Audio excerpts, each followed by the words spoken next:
ठीक है। कीर्ति जी, कमलनाथ आचार्य धीरेन्द्र शास्त्री के कदमों में गए, हनुमान रैलियां वहां पर निकाली, आपको वो ध्रुवीकरण का हिस्सा लगता है कि नहीं लगता है? अरे धीरेन्द्र शास्त्री ने तो पर्चा निकाल के कह दिया कि 2023 में कमलनाथ जी मुख्यमंत्री बनेंगे। अब आप मुझे बताइए कि मैं इस विषय पर क्या कह सकता हूँ। इसके ऊपर तो आपको तय करना पड़ेगा। शास्त्री ने क्या किया, ये सवाल नहीं था मेरा। दिखाइए। नहीं, मैं एक बात बता रहा हूँ बाबा, वो ध्रुवीकरण का हिस्सा है या नहीं, धर्म का हिस्सा है या नहीं? देखिए, मैं तो खुद मंदिर जाता हूँ, मैं तो सीता माँ का जन्म स्थान भगवान राम के ससुराल वाला हूँ। तो अगर मैं मंदिर जाऊं तो क्या वो ध्रुवीकरण है? अगर मैं किसी विख्यात प्रख्यात बाबा के यहाँ जाऊं तो क्या वो गलती है? अगर मैं किसी ज्ञानी व्यक्ति से धर्म के कोई बात करने वाले व्यक्ति हो तो क्या वह किसी को ध्रुवीकरण करने वाली बात है? वो तो नहीं किसी के पास जाना, लेकिन उसका प्रचार कर करके ये प्रयास करना, लोगों के अंदर भय देना। अब मुगल रहे तो कभी हिंदू खतरे में नहीं आया, अंग्रेज रहे तो खतरे में नहीं आया, कांग्रेस रही तो खतरे में नहीं आया, लेकिन पिछले 10 सालों से हिंदू ऐसा खतरे में आ गया है जब से हिंदू पार्टी है। मुझे समझ नहीं आ रही कि ऐसी समस्या क्या हो रही है।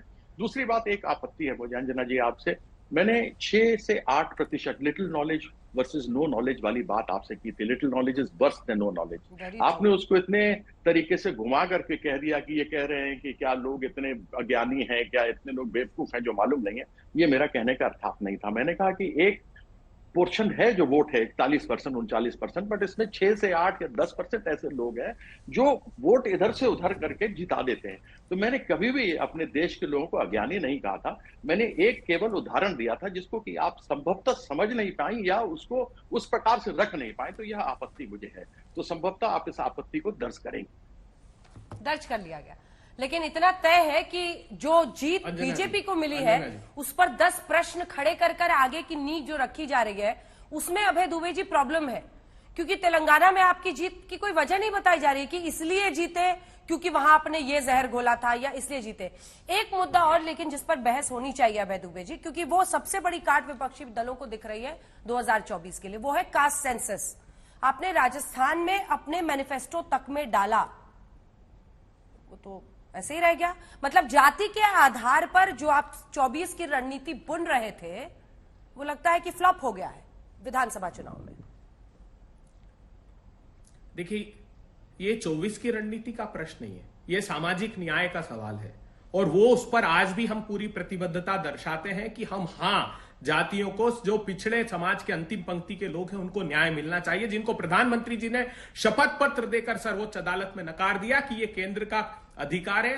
आर्टिकल 246 में जो 7 शेड्यूल की एंट्री है उसमें हम ही कानून बना सकते हैं, कोई राज्य की सरकार नहीं बना सकती। तो राज्य तो बेचारे जाति सर्वेक्षण करा रहे, लेकिन हम जब अगले चुनाव में जाएंगे 24 के, तब हम सभी लोगों को इस बात के लिए सहमत कराएंगे कि जातिगत जनगणना अनिवार्य रूप से होनी चाहिए। कांग्रेस पार्टी ने कराई थी, हमने 2011 से 14 अप्रैल तक कराकर हजारों एक्सेल शीट रजिस्ट्रार सेंसस को दी।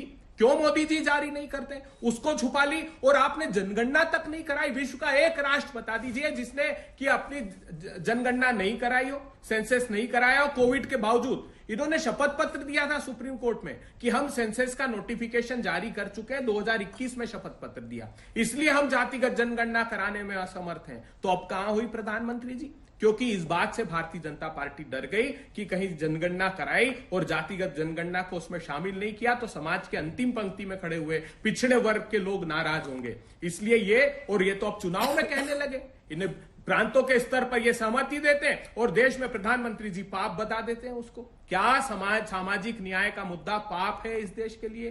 क्या हमको इनकी सच्चाई स्वीकारनी नहीं चाहिए? आप कहते हैं गरीब है, महिलाएं यहां तो है, ये जातियां हैं प्रधानमंत्री जी, लेकिन उससे मुंह नहीं मोड़ सकते आपको पिछड़े वर्ग को न्याय देना पड़ेगा, और हम अपनी प्रतिबद्धता दर्शाते हैं। ये कोई राजनीतिक मुद्दा हमारे लिए नहीं है, ये एक सामाजिक आंदोलन है और एक सामाजिक न्याय है जिसके साथ हम खड़े रहेंगे। जहां तक फिलिस्तीन और इजराइल का प्रश्न था तो भारत की सरकार ने भी रेजोल्यूशन पास किया। आप देखिए, विदेश मंत्रालय के प्रवक्ता ने हूबहू वही बात की जो सोनिया गांधी जी ने की, लेकिन तब सांप्रदायिक ध्रुवीकरण नहीं होता।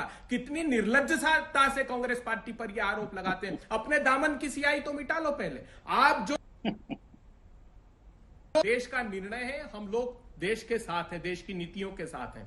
एक बात और बता दो, आप 2024 के चुनाव में किसी भी सूरत में ध्रुवीकरण नहीं कर पाएंगे, क्योंकि राहुल गांधी जी ने जो गारंटियां देने का मानस बनाया है इंडिया के गठबंधन दलों ने, मजबूरी पे ये जो चुनाव होगा ये महंगाई पर, बेरोजगारी पर, संसाधनों की लूट पर ही आपको बात करनी पड़ेगी। आपको उसी प्रकार के प्रस्ताव लाने पड़ेंगे। राम भगवान सब हमारी आस्था के केंद्र हैं, हम भी सब सनातनी व्यवस्था में विश्वास रखते हो। जहां तक अंजना जी ने बागेश्वर महाराज का प्रश्न पूछा था, तो संत आस्था की स्थापना करते हैं और सार्वजनिक जीवन के नेता व्यवस्था की स्थापना करते हैं। इस लौकिक जगत में अलौकिक सत्ता का प्रतिनिधि होता है संत। हम संतों का आदर करते हैं, थे और रहेंगे, मगर सत्ता का स्वार्थ नहीं मिटाएंगे उनके नाम पर, जो भारतीय जनता पार्टी मिटाती है। चलिए ठीक है, अच्छी बात है। लेकिन वही अगर बीजेपी के नेता जाते हैं तो आपने कहा कि वो ध्रुवीकरण होता है कई राज्यों में। बाबा बालकनाथ को लेकर वहां पर हमला किया लोगों ने कि अब साधु संतों को उतार रहे हैं। अब अंत में सबकी बातों का जवाब दीजिए आप सुधांशु त्रिवेदी जी। 3-4 मुद्दों पर इन्होंने आपको घेरा है।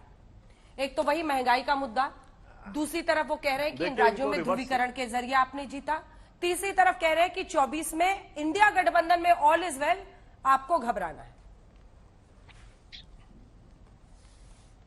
देखिए, पहली बात, महंगाई का कोई नाम ही नहीं ले पाया, क्योंकि महंगाई की दर 5% से कम हो गई है, 4.87% हो गई है। तो इसलिए महंगाई का विषय नहीं उठा रहे हैं। पीरियोडिक लेबर सर्वे के अनुसार इस समय बेरोजगारी की दर 6.6 हो गई है, तो वो बताने की स्थिति में नहीं रहते हैं। परंतु अभी इन्होंने एक बात कही तो मैं याद दिलाना चाहता हूं। जब बाबा बागेश्वर वाले विषय के ऊपर बात आई तो जो चेहरे बदलते हैं ना, आप कमलनाथ जी एक प्रकार से हिंदू राष्ट्र के विषय का भी बचाव करते नजर आए और दक्षिण में आप हिंदू धर्म के समूल नाश का बचाव करते नजर आए। ये जो इतना डाइकोटमी ऑफ द कैरेक्टर होता है ना, मान्यवर नहीं साहब। दूसरा, आपने निर्लज्जता की बात कही तो मैं बताना चाहता हूं, भारत का विदेश मंत्रालय ने हर विदेश के विषय के ऊपर अपना बयान जारी किया है। यमन का कॉन्फ्लिक्ट हो या रशिया यूक्रेन का कॉन्फ्लिक्ट हो, मैंने तो पूछा ना, CWC का रिजोल्यूशन किसी एक के बारे में दिखाइए तो आपके बारे में स्थिति बहुत साफ हो जाए। और आपने जातिगत जनगणना के बारे में कही तो मैं पूछना चाहता हूं, जातिगत जनगणना रोकी किसने थी भाई?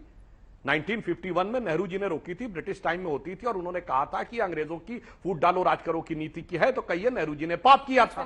फिर इंदिरा जी के जमाने में नारा था जात पे ना पात पे, इंदिरा जी की बात पे मोहर लगेगी हाथ पे, तो कहिए पाप किया था।